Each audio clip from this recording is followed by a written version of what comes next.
廣東21個城市嘅花名叫乜嘢？江門以前叫四邑，1983年學山入埋嚟之後呢，就叫做五邑啦。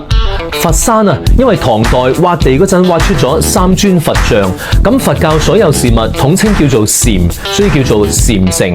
中山有一座五桂山，上邊嘅花香飄百里，所以被稱為香山。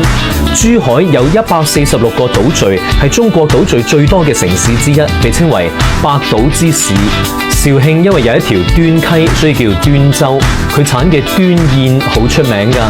湛江因為佢係廣東、廣西、海南島三省嘅交匯處啊，係重要嘅出海口，所以叫做港城。因為廣東嘅天氣熱過非洲，瞓喺席度就好涼爽。東莞盛產嘅莞草最啱做席㗎啦，所以被稱為莞城。茂名因為發現咗超大嘅油田，帶動經濟騰飛，所以被稱為南方油城。傳說古代嘅清遠發生一場洪水，有隻鳳凰為咗救災民犧牲自己，當地為咗紀念佢建立咗鳳凰樓、鳳凰台，所以被稱為鳳城。惠州因為古代傳說有位仙人騎住一隻木鵝嚟到惠州，隻鵝落地變咗飛鵝嶺，所以叫做鵝城。韶關丹霞山有一部分叫做韶石山，隋代喺呢度設置咗韶州府，所以叫韶州。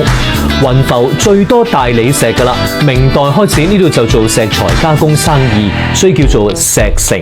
深圳因為明代有一個軍事要塞叫做大鵬鎖城，所以叫鵬城。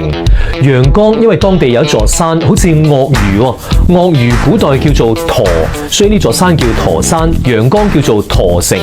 河源因為佢嘅市區係三面環水，佢好似喺水上漂浮嘅木筏一樣，木筏古代叫做茶，所以河源叫茶城。梅州係世界客家文化嘅中心，被稱為世界客都。汕頭以前盛產駝魚，喺古代被稱為駝浦三都府，所以叫駝城。潮州有一座鳳凰山叫鳳城，鳳凰單叢茶就產於嗰度嘅。揭陽因為有好多榕樹，而且榕江穿城而過，被稱為榕城。汕尾係中國第一個縣級蘇維埃嘅誕生地，有500幾處紅色革命遺址，被稱為紅城。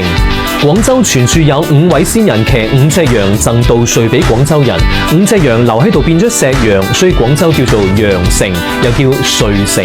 最後問下你嘅城市花名係乜嘢啊？